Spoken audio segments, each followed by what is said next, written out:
The Political Podcast, now live on Power 91.3 FM.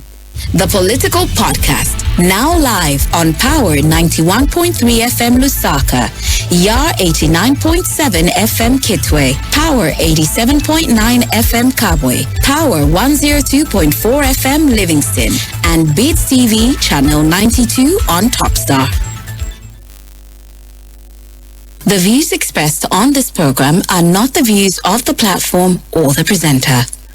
All right, it's a brand new month. Welcome to September and the Political Podcast. Now, today's guest is somebody I've been looking forward to having for the longest. So happy to have our guest because there's a lot that we have to unpack. Now, it's been 4 years since the UPND came into power, and in that period, they'll say they'll quenue a number of achievements. But on one side, of course, we've got some sectors that disagree with them, and they'll say they're a total failure. Today's guest, who is a media director for the UPND, is here to just make clear those assertions. Welcome to the Political Podcast, Mr. Simuuwe.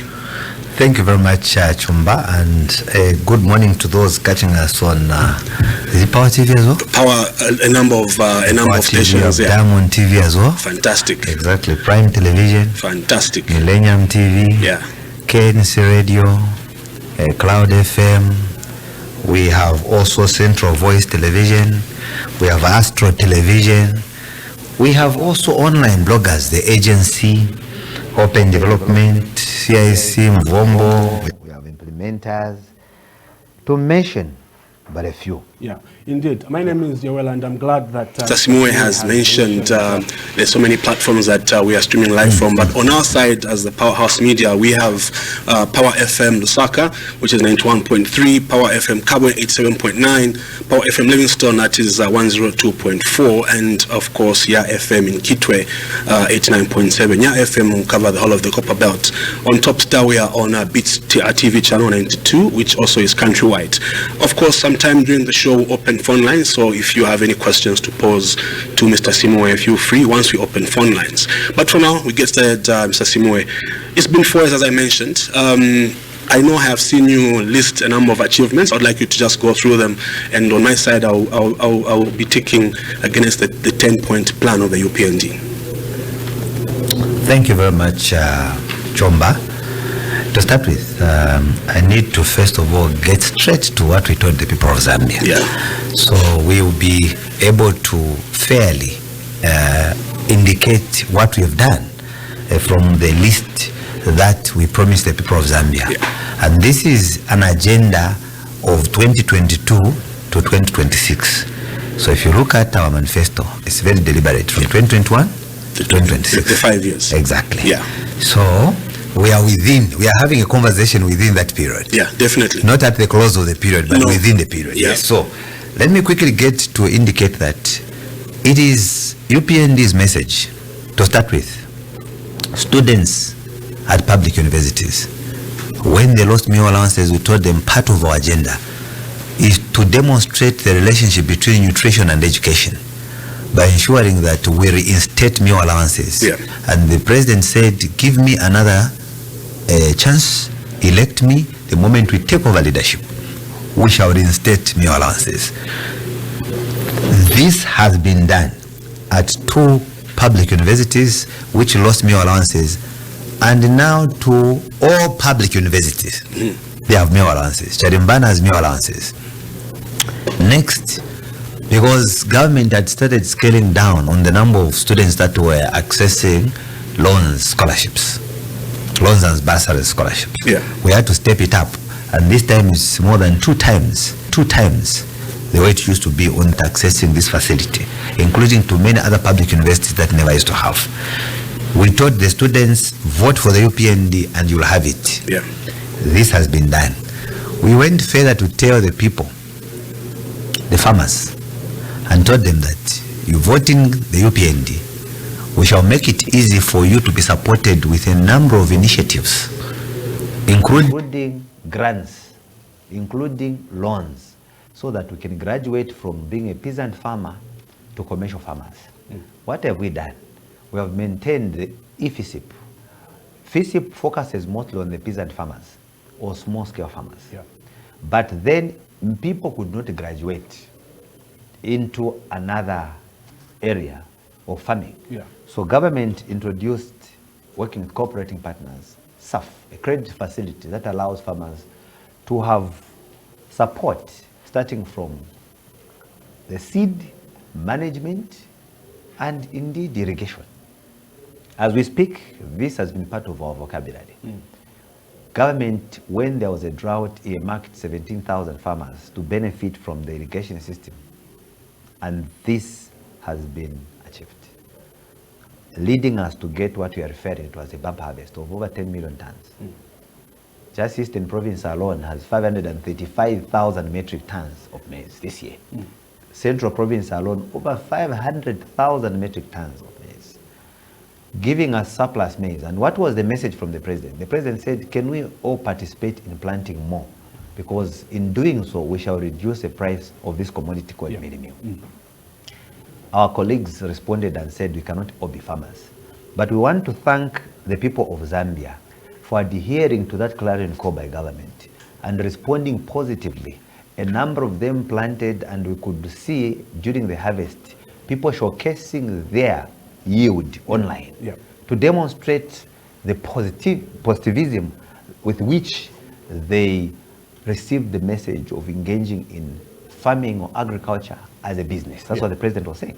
And then some people asked and said, if we all produced a lot, who is going to buy? Then we have killed the market. The president responded and said, when we have surplus, then we can export. And the president further said, the reason we have been stopping people from exporting a mealie meal was because we did not have enough. So let us produce more for our consumption. Then surplus, we export. And this is what government has done. We have seen our counterparts flip-flopping, going around and say, why are you exporting? It is surplus. In the first place, you have a limit to which you can store the maize. You need silos, or you need tarpaulins, tents. You need warehouses. Now, the target by government has been achieved. And remember, that is food reserve. They are not getting it and using it immediately. It is for an emergency. They will collect it, reserve it. It also has a lifespan. It expires. It becomes light and doesn't produce more maize meal. So it cannot be kept for a certain period. Hence the decision early, last month, when Cabinet approved export of about 500,000 metric tons of maize. Yes, because the danger lies here. If we do not allow citizens to export this maize, do you know what the farmers will do? We are a month away from the next farming season. They will refuse to plant maize. Because government told them, make it a business. What did the president do to actualize that? He went and signed market access agreements with Rwanda, South Africa, United Arab Emirates, China, as a market. So we need to follow through what the president has been doing in order for us to appreciate the decision that has been made by government today. If we do not look back on why the president was signing market access agreements for agricultural products, then we will criticize the president wrongly on the idea to export. Because that was the whole initiative. He went to China and signed with his counterpart, President Xi Jinping, a number of areas of agreement, including energy. One of them, that farmers can produce more and export so that we make it as a business. Because when we have too much on the street, no one will buy. You remember the time that farmers produced a lot of soya. Then the government said they already had enough in their warehouses. So they were hesitant to purchase that soya. Farmers cried foul. They said, how can the government say they are not going to buy? Then where are we going to take the products? So at that time, people decided not to plant soya.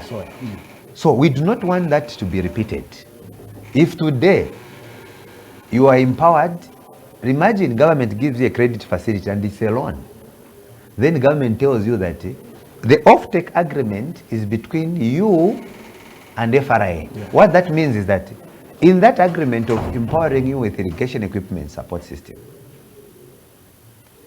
is that the off-taker is FRA. FRA will get it and look for the market, not you as a farmer.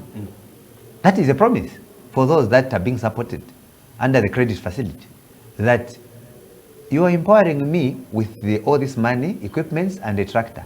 Where is the market? Offtake, FRA. You produce electricity. Offtake, ZESCO. In other words, they will get it and export it. Now, the next point that we promised the people of Zambia, we took a bit of time on farming, is that there is need for us to transition to start manufacturing our own fertilizer. Plant was set up in Lusaka. It has already started producing. And sooner or later, in a few days, we'll be visiting to check the state of the equipment at the financing of about $138 million US, I'm sure you remember, with cooperating partners and a local company that has been set up. The next thing that I want to bring out is the beefing up of national nitrogen chemicals of Zambia so that we can localize this particular product. And in a way, we cut down the unnecessary transport costs that saw the price of the end product called fertilizer up. So then we can start in a graduating manner adjusting the price of fertilizer. Now, we promised the people of Zambia further that the next thing that we are going to do when we come into leadership is to grow the SMEs, small and medium enterprises. Okay? How are we going to do it? We shall be giving them grants. As we speak, the Ministry of SMEs was established for that primary purpose. As we speak today, there are many who are being given money, including under other ministries, the local government, through CDF, grants. Today, I wish to know that we are talking about over 5,000 citizens have been benefited across the country. I'm sure you are aware, you've been following presses that we have been having, where we're featuring members of parliament. They are not dealing with hundreds, they're dealing with thousands of beneficiaries across the country. Over 5,000 citizens have benefited on an initiative that has never taken place before. You may wish to know, my brother, that under the CDF initiative, the 1.6 million was not enough to deal with certain activities that we were talking about. So the president promised the people of Zambia that when we come into power, we shall ensure that each constituency receives $1 million US. Today, as we speak, each constituency is receiving more than $1 million US, even more than what he actually promised. And what has that done? What has that done? It has given us more than 1,500 classroom blocks across the country in a short space. We've had guests. The next thing that it has done is that it has given us ambulances across the country without discrimination by constituency. What else has it done? It has given us a police vehicle across the country without discrimination. What else has it done? It has given us more than 1,000 health posts to provide primary health care across the country without discrimination. What else has it done? Over 3,800 beneficiaries in secondary schools, in boarding schools, have been given bursaries for free. Those are not loans. The next thing that we promised the people of Zambia, we told them that we shall provide free education. Contenders said, where are you going to get the money from to finance all the schools? As you and I are conversating now, all the schools are receiving grants. Free education is free, not that no one is paying. It is free because instead of parents paying, the government is paying. The government is paying. As we are nearing close to the end of the year, government will cut a check to pay for all the pupils across the country's examination fees. That's what free education has done.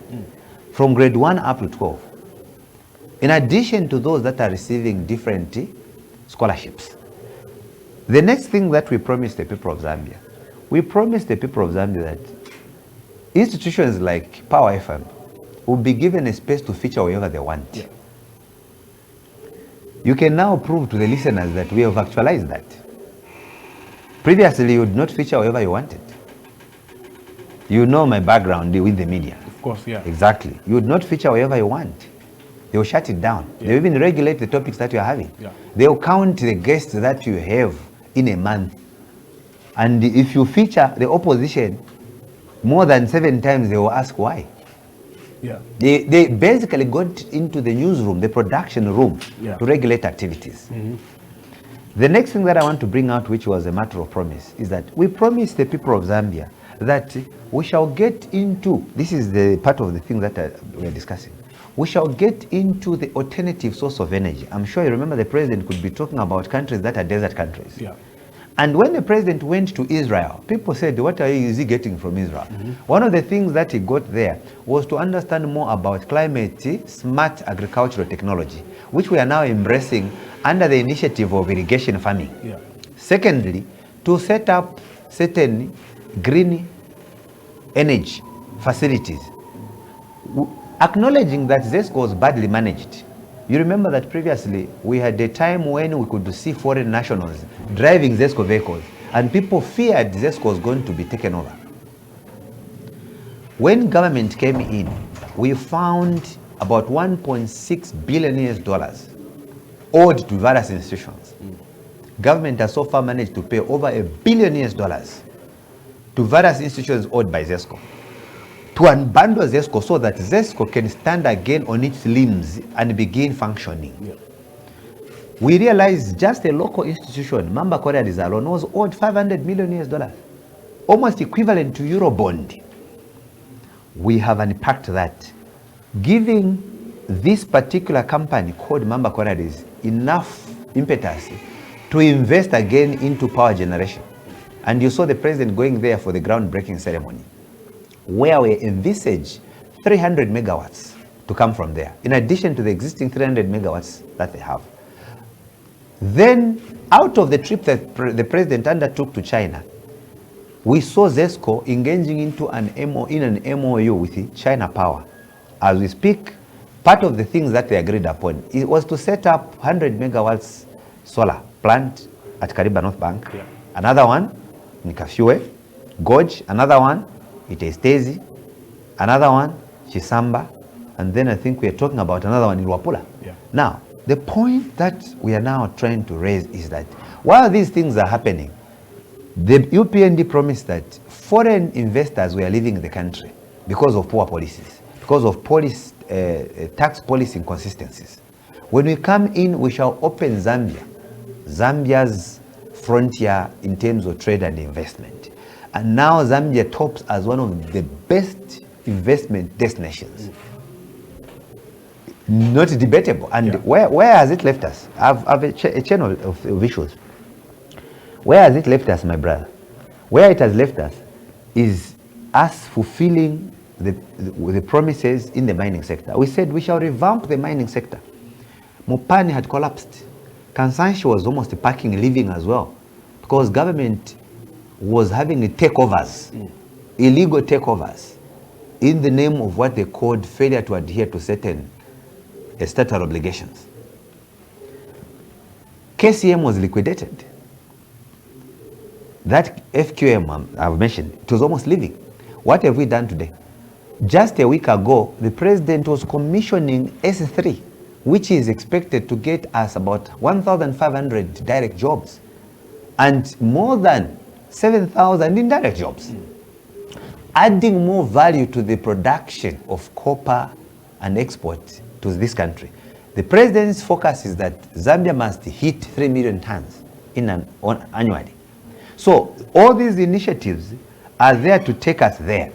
Government also has shares in that particular facility. As you know that government has about 92% shares in ZCCM-IH.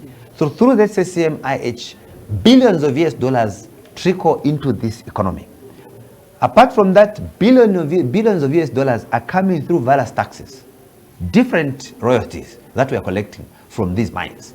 Contrary to those people that are talking about tax holidays. Mopani, as we are speaking now, managed to bring back the management. In other words, people lost jobs on the copper belt. Mopani has started recalling workers that lost jobs. Now we stand at around 1,500 workers. Mimbula mine in Chingwala has now about 3,000 workers.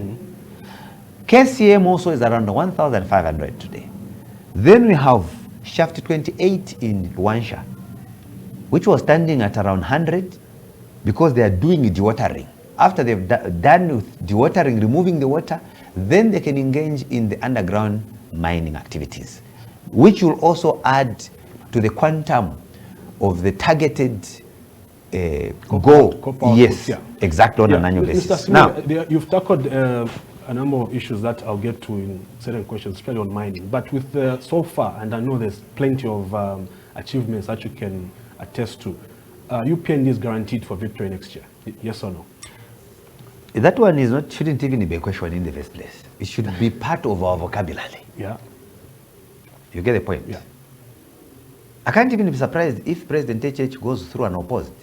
Because how do you win or beat a candidate when you're getting zeros a few months before the election? When we say we have no contender, that's what we mean. Your victory in 2021 was mostly, accredited to the youth votes. Do you think the UPND right now is guaranteed of that vote come 2026? Have you done enough for the youth? There is no party with better policies for the youth than UPND currently. I want to demonstrate. Those that were against the youths that are in tertiary institutions scrapped off meal allowances. They did not know that those are students that are not working. Some of them are coming from very poor families. As we are speaking today, you remember that the president was addressing the youth in Dava at Mulungushi International Conference Center early this year. Yeah. He announced that 200,000 youths have graduated from vocational training colleges in skills training in carpentry, welding, fish farming, tailoring, repair of heavy-duty machinery, among many other artisanal skills programs. Now, that is not at a cost of parents, at the government cost for free. You may recall that part of the reason youths voted out the previous government was because there was employment freeze. In other words, youths were going to school, but there was no guarantee of employment. As we are speaking today, my brother, we have managed to recruit over 45,000 youths into teaching. And they are saying this is what we voted for. When they imposed employment freeze, they were merely doing replacements. And after making replacements, they would even fail to put such persons on the payroll. As we are speaking today, over 18,000 health workers. We have never had that record, the entire South SADC region. Not even one country. Not even USA will give you 18,000 health workers in a year. Later on, there is no country under the sun that ever employed 30,000 teachers at a go.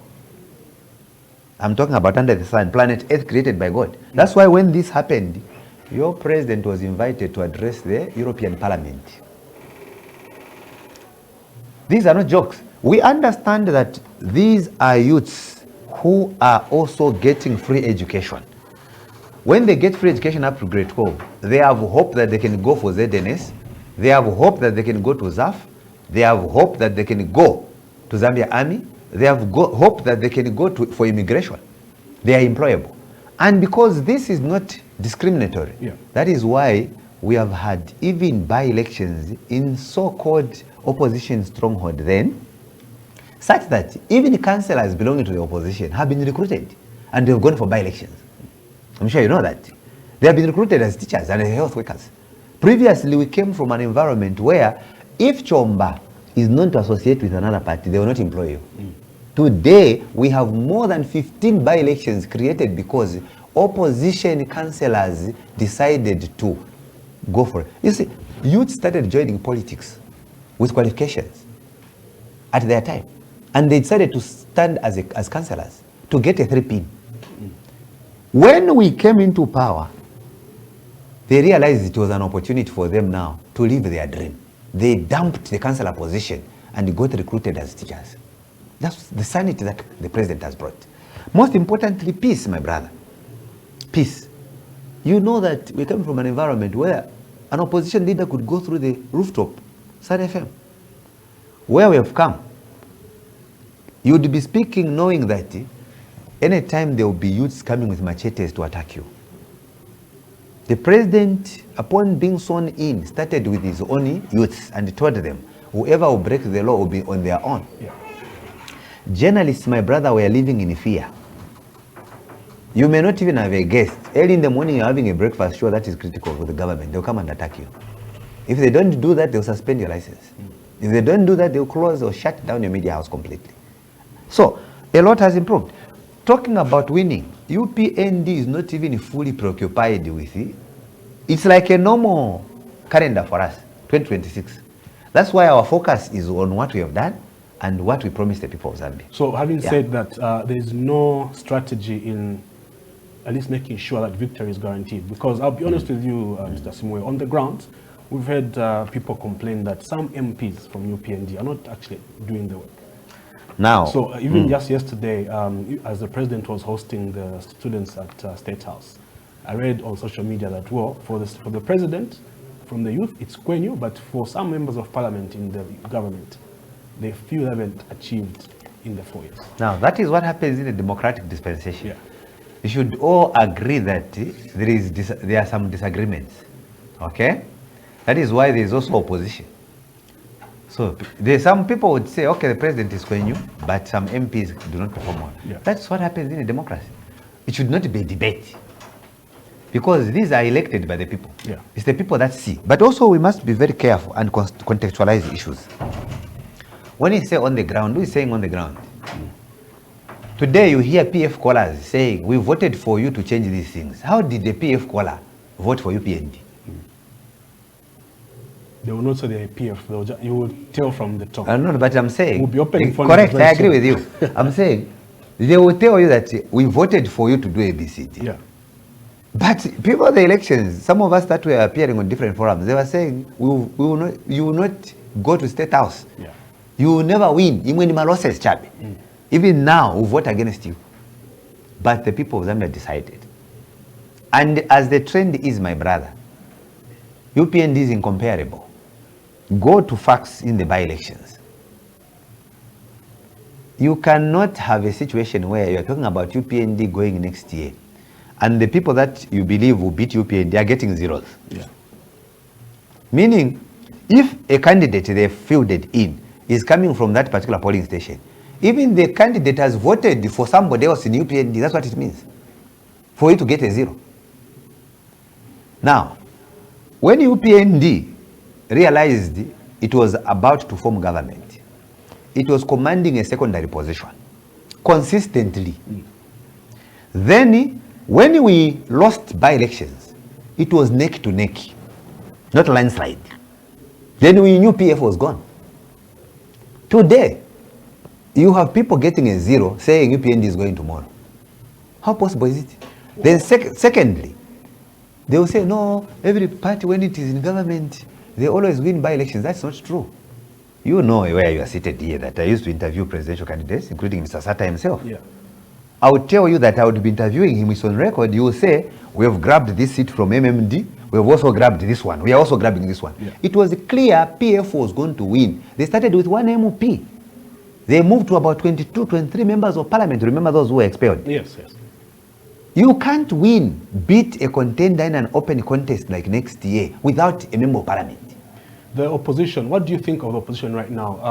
I'll ask it in two parts. The first part being the alliance. Tunisia Alliance, in media they claim that you are not giving them enough opportunity to take part. Then of course we've got the new entrants. Recently we had a statement from Madam Dolly Kabanda.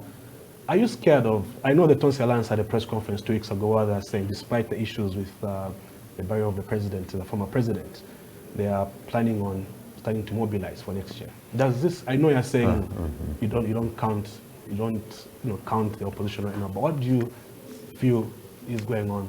Should it scare you? Yeah. Now, Chomba, actually as a party, we are worried that the opposition has died. That's our worry now. Because I was just talking to my colleagues that our worry now is that UPND is likely to get more than 2/3 majority in the National Assembly next year. Guaranteed. We are worried. Because then there will be no checks and balances, as the case is today. You open the lines, there will be no checks and balances. They will not tell us what their alternative is to electricity. They will not tell us what their alternative is to free education. They will not tell us what their alternative is to peace. They will not tell us what their alternative is to massive recruitments. Today, as we speak, even the manufacturing sector today has recruited so far over 13,000 people. The manufacturing sector, private sector, players. The Ministry of Tourism is booming. You have seen the hospitality industry. They are having clients today. What has the president done? It was an issue of policy, realignment, by relaxing visa conditions. Now, you can see that we have certain things that we are speaking to ourselves. They have nothing to talk about. If you ask the Tonse, what is their manifesto? There is nothing. Someone must tell us their manifesto. There's nothing. What is their manifesto on education? Nothing, my brother. UPND has been in the opposition for a very long time, so I'll tell you for a fact that you can't win, you can't unsettle, you can't unseat the ruling party without a strategy a few months before the elections. You have no manifesto. You can't. Interesting. UPND was growing in terms of members of parliament. Yeah. They were closing in, my brother. In terms of 2016, I think his year was in State House with about 22,000 votes. The moment he put 50% plus one, UPND started crapping. Because we knew that to knock him out required only one constituency. Under first past the post. When he put 50% plus one, UPND devised a mechanism that it must be a knockout, no rerun. And he was hammered. Now, in case you didn't know how PF lost, with all the government machinery, they got 1.8 million. With all the government machinery, they got 1.8 million. With all the rigging of registering foreigners and giving some members of the public more than 2 NRCs and more than 3 voters' cards, they lost. Now, you have to ask yourself a question. With those illegal registration of voters you are seeing, assuming a big number of those people voted, if we remove them, what could be the correct total number of votes PF got? You will shed tears when you get the answer. Last week we saw some claim that there were some NRCs that were being given out in Northern Province. But there is, but my brother, because I know there's a project of... There is a mobile NRC registration. Correct. And you are right.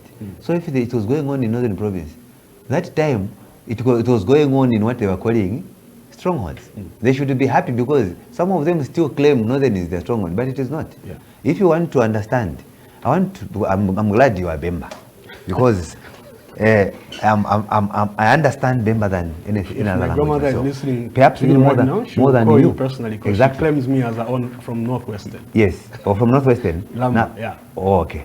Now, She'll be very upset with you right now. she'll be very upset. Now, if you're Kaonde, that's fine, because Kaondes and members have the same names. But I want to tell you this, because I understand. Yeah. You know, I got to, at grade 9 when you go back, 100% full yaso in the class. Kwenews. Kwenews, yes. Chibemba now. But the point is, you need to understand what happened in 2021 before we talk about winning. Yeah. The whole country protested against our colleagues. In Northern Province, President HH got 51% of the total votes. ECAO got 49%. Do you get it? This year it will be worse in Northern Province. In Wapula it will be worse. Because most of those are fertile. At that time, UPND was only blocked from accessing the people there so that we could talk to them. Have you checked what is going on in Eastern Province? There is a possibility we may even sweep the entire Eastern Province. It's ripe. Parliamentary seats there. You really need to understand the dynamics of politics. Then the next thing that you need to understand, when they are saying no, they will bounce back, they have lost almost 90% of their members of parliament. They want to stand on UPND ticket. The ones they used to get a 1.8 million. The ones they used to get a 1.8 million do not want to stand on the circus that you are seeing. They want to stand on the UPND ticket. You can name them. If they don't stand on the UPND ticket, they said, if they don't adopt me, I would rather go independent. If you do not understand Zambia's political landscape, you will assume you have opposition. That's why we are worried that the opposition is dead. Mr. Simuuwe, we're going to open phone lines because already you'll be glad to know that I've missed about 10 calls. That's how anxious people are to ask questions and hear from you. Yes. So the phone lines are open. So what I'll do, just to manage these calls, is I'll take 3 calls at a time. Okay. To give you a chance to respond because they'll be coming in and out. So the number to call is 0955 997 997 or 0979 192 485. We already have a caller.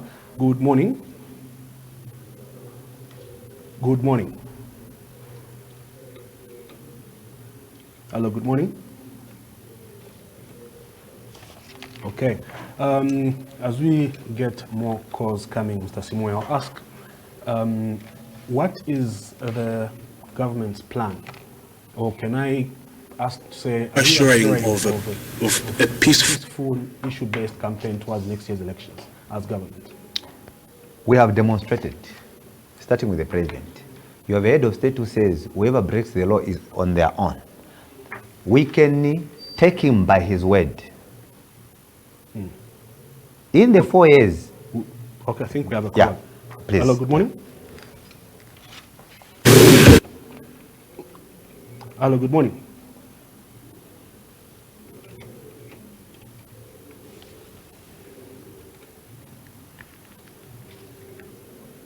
Hello, good morning.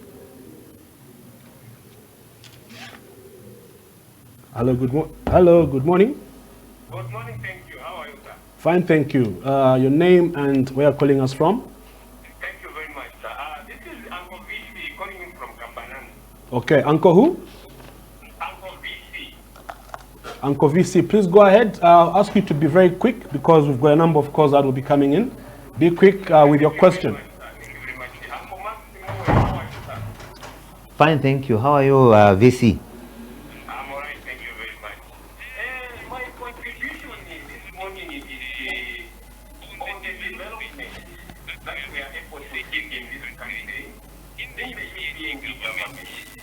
One of the reason why Jesus Christ is called the Prince of Peace is because peace is very important wherever you go. This UPND government, which is very important. Some people, they even stopped putting on material.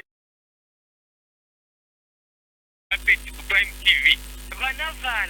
But what we are experiencing now is total freedom of both expression and everything. Therefore, in as much as this government is working very hard to make sure that there is peace in this country, some people, they still have hatred, of which I don't understand why. If there's someone who can give you peace, I think I would Monday. You see? So this government is working very hard, and I want to say thank you very much, the government, the UPND, and the president. Let us use this peace, with a lot of efforts. We should not lose this peace that we have, because I can imagine what was going to happen just after you leave that studio.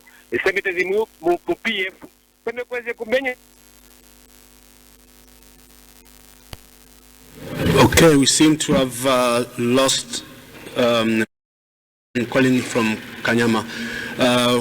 0955 997 997 0979 192 485. Please call in and pose your question or contribution to Mr. Mark Simuuwe. As we wait for the calls, I did ask what government's assurance is towards maintenance of peace and also allowing for issue-based campaign going into the next year's elections.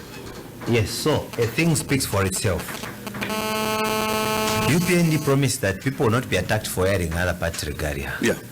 If in 4 years we are not seeing those things, it is enough reason for the public to have trust and confidence in the UPND government. Yeah. The by-elections that we have had, previously we used to lose lives. People could be killed. So far what we have seen and the manner with which police officers are enforcing the law should give us enough hope that this is the country that we needed to have, yeah, where citizens must be given an opportunity to choose leaders of their choice without being intimidated. Yeah.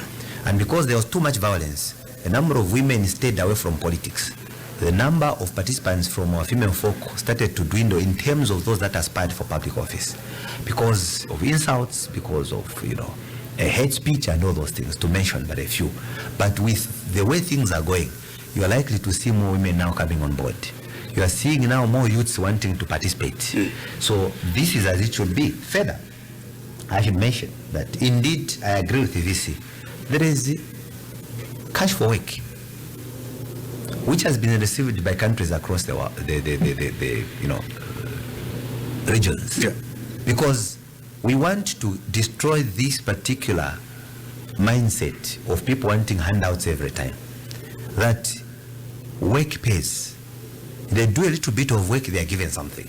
And now the narrative has changed among the youth. A number of youth now are asking for work. Give us work, we want to do the work. You see people rushing for ZNS.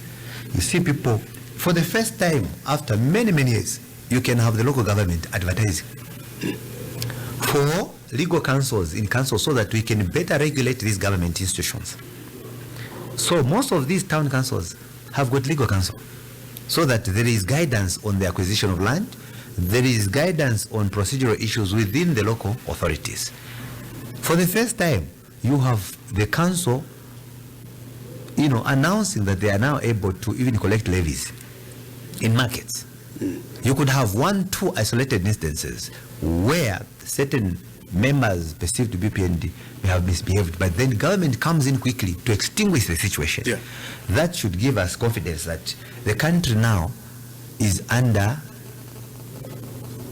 utmost peace. Good leadership. Yeah. It's about leadership. You provide leadership. Yeah. It requires a president who has a vision, understanding that political parties are merely clubs we belong to. Yeah. At the end of the day, we are one people. We have a caller. So basically, that should be the focus. Hello, good morning. Hello, good morning.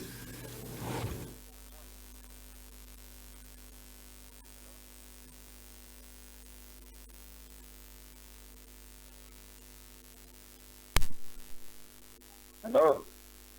Hello, good morning. Good morning, how are you? Yeah. Mr. Mark, how are you?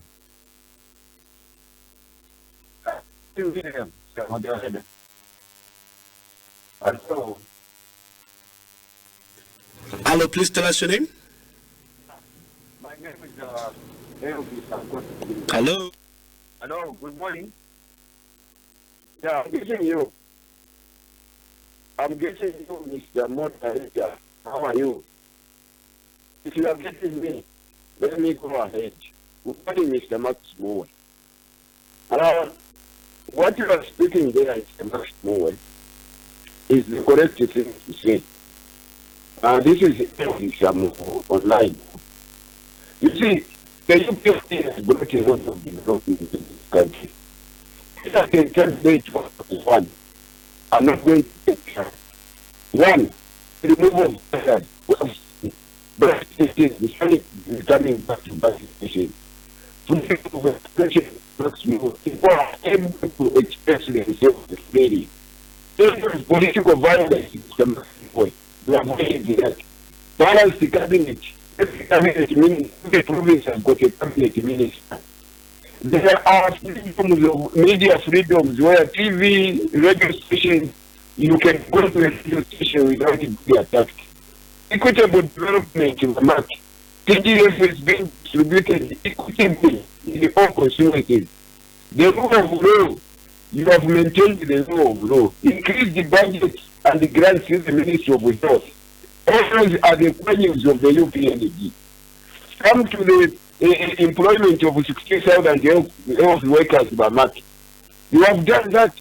Improve the medical supplies. We have seen medicine being supplied in hospitals, except for those people who are pilfering, but the government has made sure that this medicine is given to the hospitals and people are able to access it. The free education in the map has seen 2 million children go back to school. This is a milestone, Mr. Mark. The bursary beneficiaries have been increased at the university from 2,000 to 4,000. CGF increased from 1.6 to 46.1 is not when you are back. This is the question which should be in place. That is why some of us we are here to work with President Hakainde Hichilema to develop this country. Because if we don't develop this country, the children we are having nowadays are not going to benefit from anything. So this is why we are going to give. Mr. Elvis, thank you very much. We need to give chance to other callers. Thank you very much. Thank you for your contribution. That's Mr. Elvis. Please call 0955-997-997 to get through to Mr. Simuuwe, or 0979-192-485. Yeah, so that's Mr. Elvis. We have another caller calling in. Let's hear what they have to say. Good morning. Hello, good morning.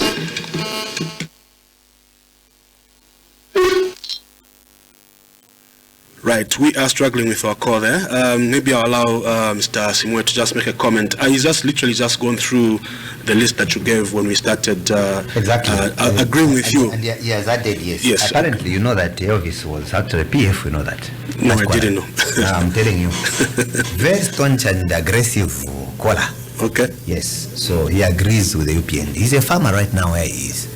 And I remember that when he first had the first harvest, he actually performed better than me. I was just telling him that, do you know that you've actually done better than me in terms of farming? Right now, I can't buy a meal. They could just get this language from President HH that the biggest problem that we have in Zambia is Nsala. Yeah. And if we how do we start attending to hunger? Yeah. By putting food on the table. Now, putting food on the table comes in different ways. For those that have decided to go to school through recruitments, these thousands of recruitment, we are putting food on the table. For those that have never been to school but they are interested in farming, through the credit facility called SAF, so that they are able to produce and supply to FRA, earn a living out of it. Yeah. How else are we doing it? We are putting food on the table by ensuring that we have cash for work. When people work, they are given something, they go and feed their families. What else are we doing? Emergency social cash transfer, which came in the wake of one of the biggest droughts, the worst droughts that we've had. I'm glad to mention that part of what we promised was to run a balanced cabinet where all the regions in the country are represented, and we've done that. The next thing that I want to tell you is that if you look at the recruitment criteria, every region is represented. When you get a newspaper to check how people are shortlisted, you will smile. Then you realize that indeed this is a country where we have lived under the same flag for over 60 years, and this is how it should be. The next thing that I want to bring out, which is very important, is what Elvis raised, the issue of medicine. Medical supplies were at 30% and below when UPND took over. In 2022, we moved to about 53%. As we speak, we have now exceeded the WHO threshold of over 70%. Now, in talking about medical supplies, that there is primary health care where much of it deals with first aid. You are not going to find specialized doctors there. For example, if you have a health post in Katuba, you will not find a dentist there, except for those that do mobile clinics. Okay, you will not find, for example, a pediatrician there, or doctors that are, or people that are trained in treating infants or young ones. You will find that there are specialized hospitals in Zambia. What are those specialized hospitals? It is hospitals like Levy, it is hospitals like UTH. Now, the establishment we have is the same as many establishments the whole world. That's why there are ambulances. In USA, they will not stock every health post with all the necessary specialized skills. So what they will do is the system is in such a manner that they'll put ambulances, so that when the issue is critical and requires specialized treatment, the ambulance will deal with referrals. South Africa is designed that way, but we have to increase on the number of specialized hospitals. This is why we are now setting up the first ever cancer hospital on the Copper Belt. Interesting. Then we have flying doctor, which was dead. Now it has been capacitated with 3 aircrafts, one of them a chopper. We can now visit those areas that were initially not reached, where citizens of this country live, in remote areas. Yes. So we have also about 3 clinics within Ndola for flying doctor, which are servicing this, providing these facilities, well stocked with CT scan and many other equipments. It's the state-of-the-art kind of construction there in Itawa, for those of you that have a time to visit it. This is the country that we needed to have. I should also further mention that understanding that the doctor-patient ratio has been very poor. This is why government has been recruiting thousands on an annual basis. Already, the Ministry of Health has announced that we'll be having about 2,000 extra. And if you observe our trend, you will note that even when we set up the target, government mostly goes beyond the target. I'll give you an example. Government had planned to recruit about 4,500 teachers. We ended up recruiting over 7,000 teachers because there was no deliberate policy to take up these graduates from different institutions for many years. So you have a situation where even when we are getting thousands of youths into employment, we still have thousands on the street. But do you know the reason? The reason is that where we are coming from, a huge baggage of people that graduated many years ago were on the street. Yeah. And I can hear voices. There are even some who have not yet been picked. You remember, some of them graduated maybe 7 years ago. They've been trying. Some of them almost giving up. Yeah. But then they have hope, seeing their friends. At least where you sit, out of 10 people, you tell me, you know 3 or 4 people that have been recruited. And that is the country that we have had. Yeah. We have a caller. Sorry. Hello. Your name and where are you calling us from?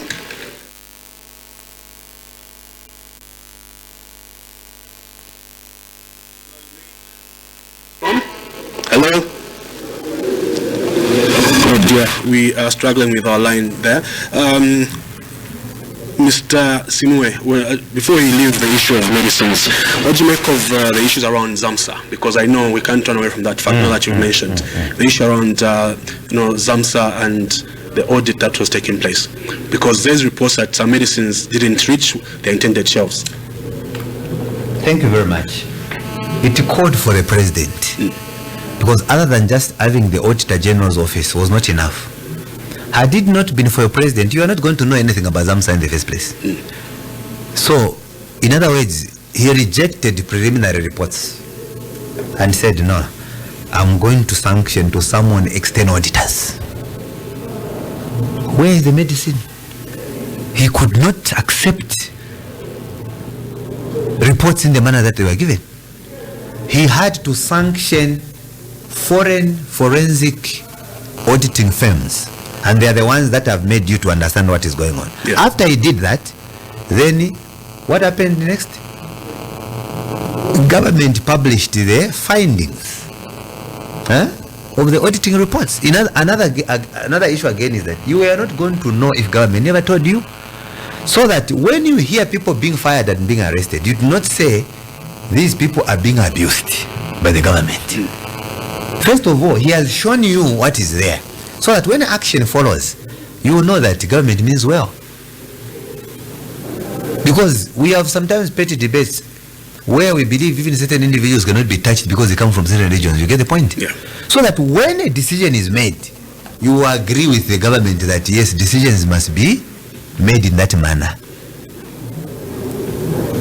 When Honorable Masebo initially was telling us about pharmacists that were arrested in Livingstone Kazungula area, we thought it were a joke. When once she visited UTH and said, just across the road there, I'm aware that medicine is leaving this place going across the road. People thought there was a joke.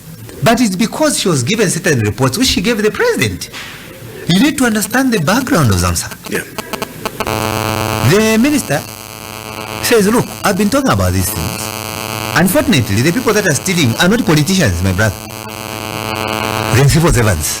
I want you to understand this. They are civil servants stealing. Now, when these civil servants are stealing, immediately the report is given, they are arrested. As we speak today, they are appearing in court. So the fight against corruption simply means, apart from having mitigation measures, you can also provide prosecutorial measures as mitigation measures, so that you deter would-be offenders. That stealing public funds has punitive measures. Do you, some sectors will say there's inertia in terms of prosecuting the issues around ZAMSA, and then also government sounded like it was reactive to the US report that came out of an audit. No, it's because of to that, there's the issue of Sino metals. Last month, the US advised its citizens to Sino metals. Yeah. And I think you actually made a statement. Yes, I reacted to that already. The ambassador is coming out is like from the opposition. Correct. Yeah. Now, why would the question? Why would government sound reactive based on what the US would report if there was so much work in the background? No, the US was not a whistleblower. They were commentators. Like I mentioned to you that government had already done due diligence. Yeah. In fact, almost all the embassies would know what is happening in government, except that the statement then was malicious. You get the point? The challenge that we are confronted with right now is that the statements that you have heard from the US Embassy have everything to do with their battle with China. and you come in as a country as a victim. But you have a decision to make because you have bilateral relations with USA, you have bilateral relations with China. And these bilateral relations must be respected. Where we stand from a political standpoint ourselves, we believe that those statements, like the senior one you have raised, are there to fight Chinese investment. So we have to make a decision as a country. Is that what we are going to allow? Because China is very fast in responding. When the president and the government signs MOUs, the president is arriving from China. A week later, there's execution. 2 weeks later, you see Chinese arriving in Zambia to execute. I'll give you an example. We've been talking about the Lobito corridor. Where is it? The two countries are different in terms of execution. Zambia should. I'm coming. I want you to understand where it is coming from. I want you to understand from our end as a political party where it is coming from. Why should Zambia be blamed for the speed at which China is responding to invest in Zambia? So Zambia should never be a battleground. It has its own citizens, and government has an obligation to make sure that citizens get jobs on the copper belt by looking for potential investors. If Americans decide to take time in investing, it's not our problem. If China accepts to rehabilitate Tazara Zambia Railways at a faster speed than Lobito Corridor, it's not our problem. We have an obligation to ensure that citizens get jobs in the rehabilitation process. So Zambia should never be turned into a political or rather battleground. Zambia is a sovereign state. We should not be taught how to fight corruption. We have institutions that fight corruption. My statement was that it was undiplomatic for the US ambassador to have said what he said. I also further mentioned that actually there should have been a protest at the embassy. It was not undiplomatic, it was indiscipline. I want to put it on record. There is no ambassador from our 40 missions around the world who has ever been heard issuing statements on the governance system of the country. Why should it be the American ambassador alone? How special is he? Yeah, but okay, having said that... Let me wind up by saying that. He is as important as other ambassadors in the globe because we have different bilateral relations and we need to respect each other.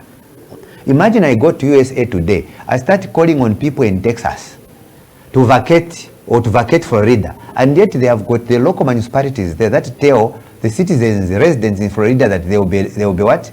There will be a natural disaster. That's what he's doing. It is undermining the sovereignty of the country where we stand. That's our view. And that statement remains consistent. We cannot run the country in that manner by allowing ambassadors wanting to control the affairs of the country. No. Having said that, Mr. Simuuwe, how do you see the government handling the diplomatic ties? Because despite what you're saying, the government is handling them well. With America. The president is smarter than the American ambassador. If he wanted, and government as a whole, they could have also gone on the ante-hill. But they decided to take a low profile and engage diplomatically. We expect our colleague to behave in the same manner. This is our country. It's not their country.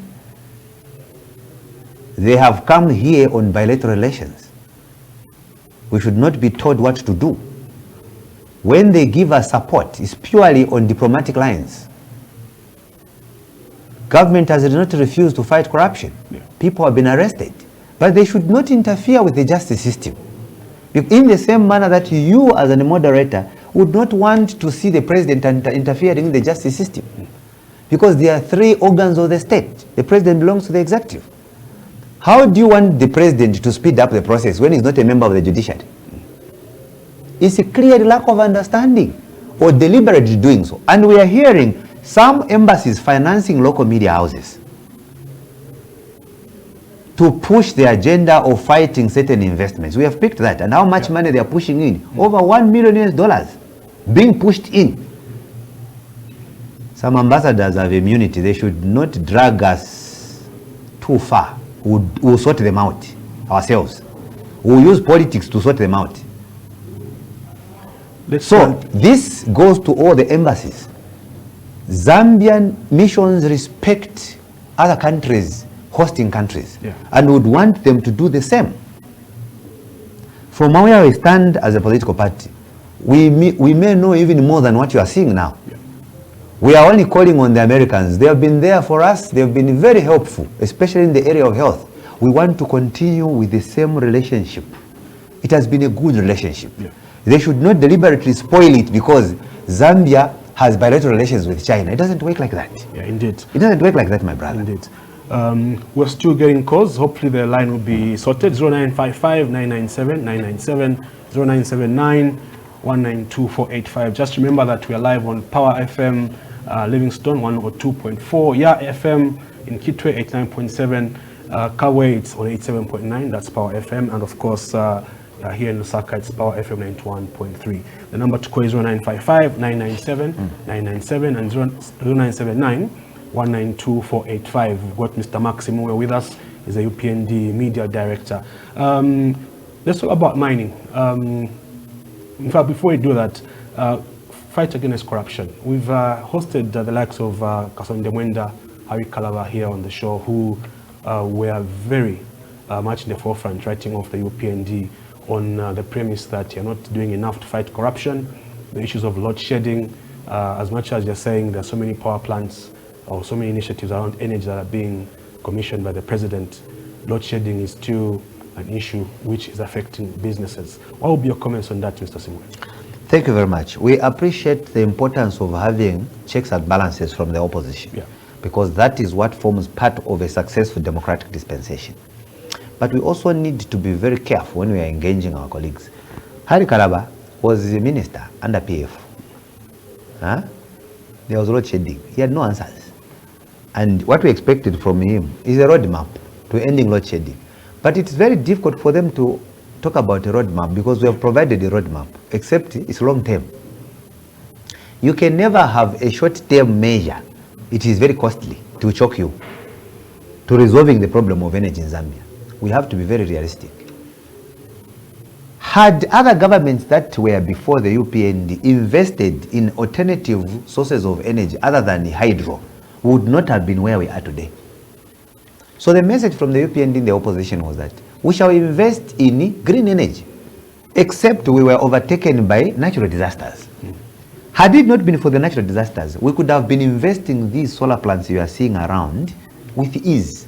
Today we seem to be in gear 4, doing everything at supersonic speed. You are done, you commission, connect, it's plug and play. And then while that is happening, there's one thing that you need to understand, perhaps which people need to bear with us. Why is it that we are opening these solar plants and then in some cases load shedding seems to be, there? You should also understand that the mining sector demand for power is more than domestic consumers. On one side, we are investing in alternative source of energy in a country that has a deficit of about 1,000. On the other hand, we are opening so many manufacturing industries. As we are speaking, we are now exporting batteries to 8 countries from Chibombo here. We are exporting cables from 9 countries from Chibombo here. Many more manufacturing companies are opening in industrial yards. All those demand electricity. The mining firms that have opened, the small scale mining, they demand electricity. Remember there was a protest on in Central recently when some of them were cut off, that we encouraged us to open the mines. We opened and we have no electricity. No power. In other words, what we are saying is that at the center of this investment in alternative source of energy is a demand that is growing.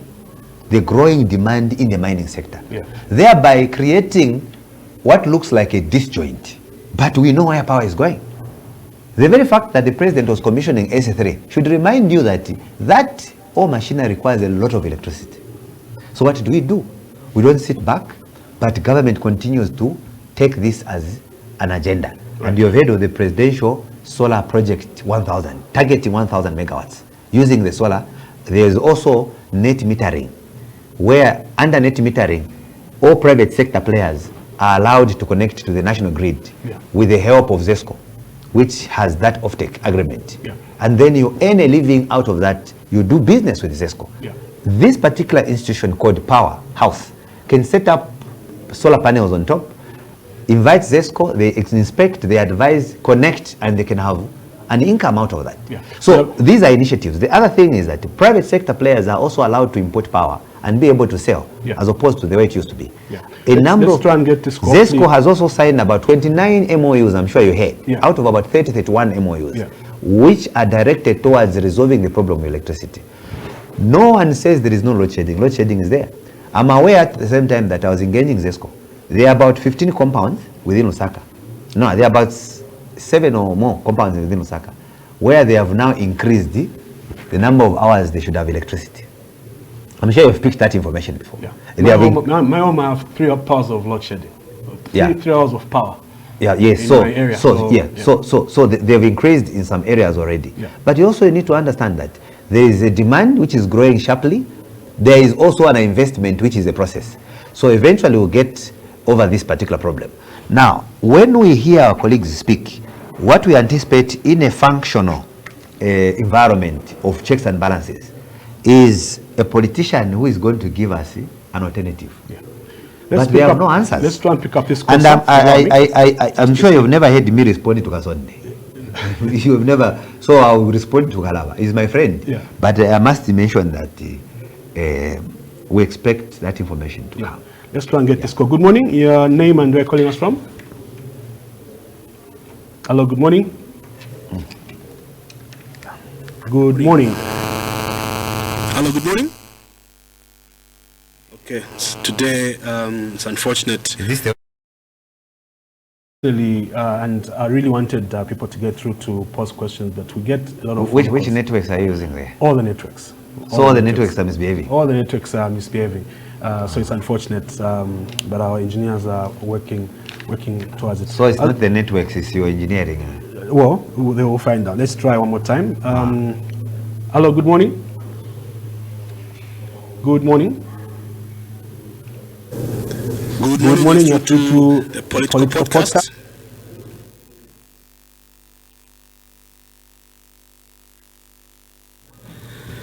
Right.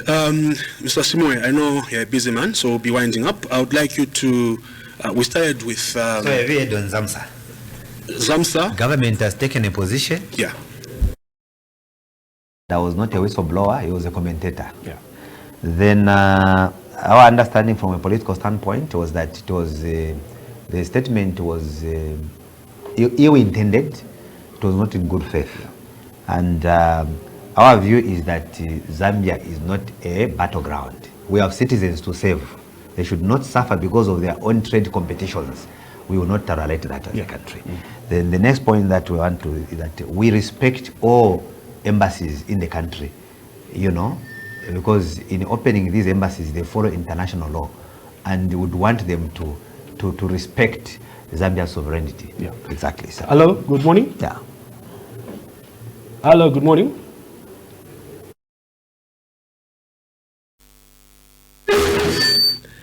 All right, Mr. Simuuwe, let me not take up much of your time. Your closing remarks? Today's show. So my closing remarks is that UPND has performed according to expectation. We have a few months to go in which we have to do what is remaining. If you get an opposition leader and he lists the promises that we have, they will never tell you more than 5 things or more than 4 things. In other words, we are closing in. We mean well for the country. We want peace to continue reigning in Zambia.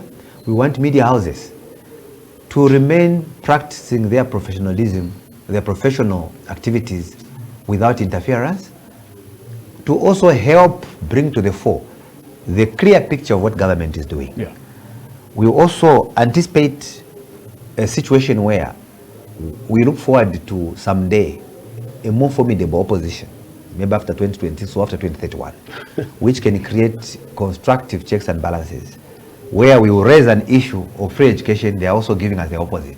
Where we will raise an issue of over 45,000 teachers recruited, they are also giving us the alternative. Where we shall raise the revamping of the mining sector, they are also giving us the alternative. Where we shall tell them about the solar plants we are commissioning, they will also tell us their alternative.